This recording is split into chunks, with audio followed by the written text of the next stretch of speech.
I was in a really stressful situation and I pretty much put on 100 pounds within 6 months. So I'm definitely relearning how to do a lot of things. There was a time where I was pretty much paralyzed for almost 2 months. I really couldn't walk, and my family will vouch for this, but I had to use a walking stick, and I was really sick from my Maldi debarkment syndrome, which is a neurological disorder. I know that some of you know this already from my previous videos. So I've come a really long way, and I'm really excited to see what happens. My hair is finally growing out, if some of you did not know, but I pretty much had my hair like this long, and it was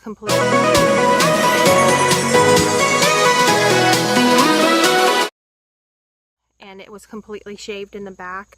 My hair was falling out in clumps from bleaching it way too much.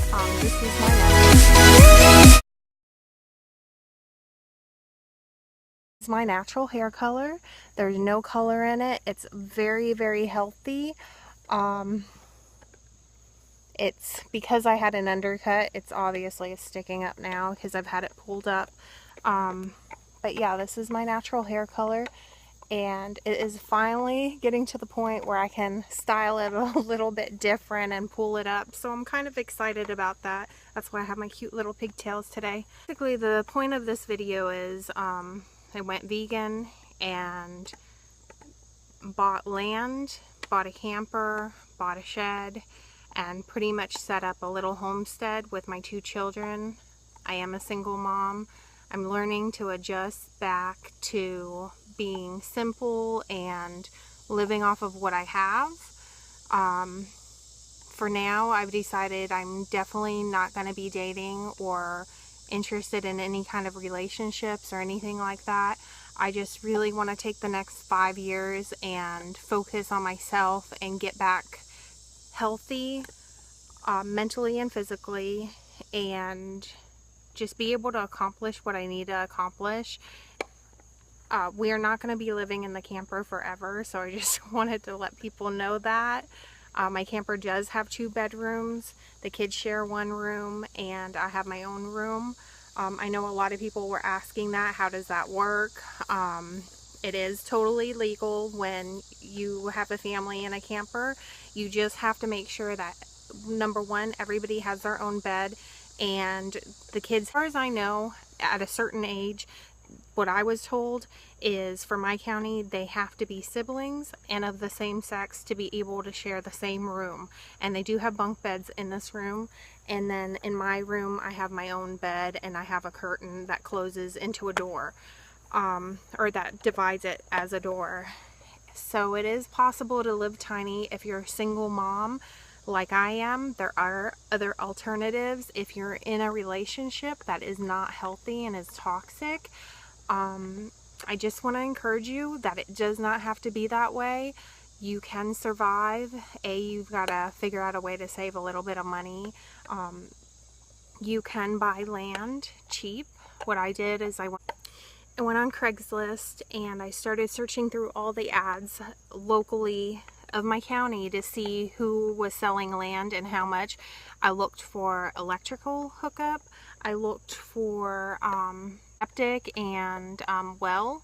Those were the 3 major things I looked for, and then I knew I wanted to have a little bit over an acre. I didn't want too much because I'm gonna be the one maintaining everything. So long story short, I looked on Craigslist, I found this ad, I wrote the person, I said, hey, would you possibly be interested in doing owner financing? At first the guy was like, I don't really know if I want to do that. We went back and forth, and I said, listen, I have this much amount of money to put down.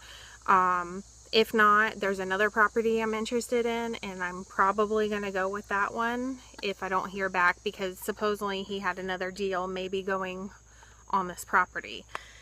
So he did come back to me and he was like, hey, listen, I thought about everything and we think that the land should be yours. So let's do this. And the lawyer fees for closing, doing a title search, you want to make sure all these things that you do, you want to make sure you do a title search, that there's no kind of liens or anything out against the property, or you're going to be responsible for those. And you need to have title insurance. That way, if anything did happen to your land, and say something did pop up in the future, you can say, hey, look, I have title insurance, and it would more than likely cover that. I bought the land and closed. I had to go to the county and have my well inspected, and I had to have my septic inspected because, and this I didn't know, so this might help somebody, but whenever you go and buy land, you need to go down to your county and go to environmental health and see if the septic has any kind of records on it, and see what kind of mobile home you're approved for, if your septic covers 2 or 3 bedrooms, or how many baths. Mine only covers 2 bedrooms, 1 bath, so, which is fine because I don't want anything big in the future. I bought the camper, I bought my shed, which we only use for storage. It's almost 500 square feet. And I was going to convert that into a tiny home because it was almost 500 square feet and it looked like a house on the inside. Well, I didn't know that my county would not allow it, and so I had 2 weeks to move. Oh my god, it was so stressful. I had no idea what I was going to do, and I only had a very little amount of money left. So my dad suggested, well, why don't you just get a camper? And I was like, oh my god, I'm going from a 3,000 square foot home to 30 feet. So I went around looking at camper and camper and camper and camper, and came across my 30-foot Mallard Fleetwood camper. Has 2 rooms in it, 1 bathroom, it has a tub, a shower, a kitchen. You've guys seen it from my other videos. So long story short, I set that up. My county, I went to them, asked them, hey, is it okay if I set up a camper? They said yes. We don't have any kind of limitations. You always make sure that there's no limitations as to how long you can stay in your camper. There's no limitations. I said, okay, great. So, yeah, I had it delivered. I called because there was no way I was going to tow it. I can't even tow a trailer. So I called a towing company, and for $100, I had it transported to my property and set up. Then I had to find somebody to help me set up my septic. Once that was set up, the county came back out, did an inspection. I had to get a permit. My permit was approved. Then I had to get a permit for the shed. I mean, it was like so much to do. And it was cold in the middle of winter. Oh my god, it was so much. And then the camper was super, super cold. So I showed you in my other video that I insulated everything underneath the best that I could. So I did that. Hopefully this winter will be a lot better now that we have our huge 100-gallon tank. Last winter I only had the 2 little I think they're 4 or 5 gallon tanks, and within 2 days they were gone. So make sure if you're stationary that you end up getting a big tank, because in the wintertime you run out of gas and it's usually in the middle of the night. It's gonna suck. So as a single mom, I just want to encourage other women who are in a difficult situation to, number 1, save your money, do the best you can do, try not to fight with whoever it is you're with. If you're going through something, try to stay positive and know that there are other living alternatives. You just have to do a little bit of research, go online, go to your county and see what is allowed and what isn't allowed, and you can get everything from your land to your camper. You don't have to get a shed like I did. I just happened to have a little extra funds, so I did that to store our clothes and stuff in. because we did go from a 3,000 square foot home, and I didn't want to leave a lot of my stuff. I mean, I did get rid of all my furniture and stuff, but I didn't want to leave like the kids' important stuff, like their some of their toys, computers, TVs, you know, the stuff that you buy that are pretty expensive. I didn't want to just donate them like I did my furniture.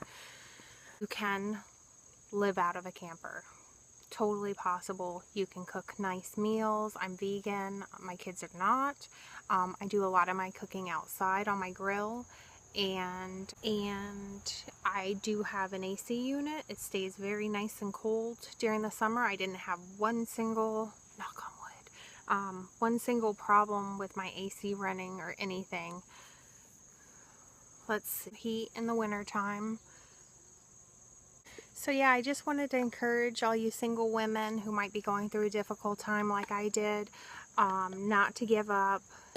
It can be better. You have to make the choice to move forward in life and think about what is beneficial for you, how you want to be treated, how you feel about yourself. Do you respect yourself? Do you love yourself? My self-esteem was completely in the toilet, and sorry, that was like something crawling down my back.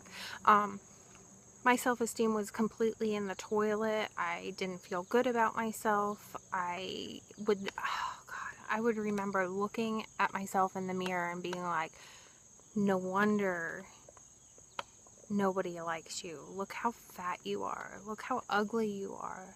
Look how disgusting you look. Like, look how short your hair is. Look how this, look how that.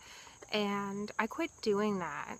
I now look at myself in the mirror and think, oh wow, yeah, you're coming together nicely. It looks really good. You've lost, you know, almost 50 pounds and you look healthy. Your skin's starting to look good. You give it a thumbs up and share it. Share my story with other women, maybe single mothers struggling, maybe people in abusive relationships, anything like that. And let people know that there are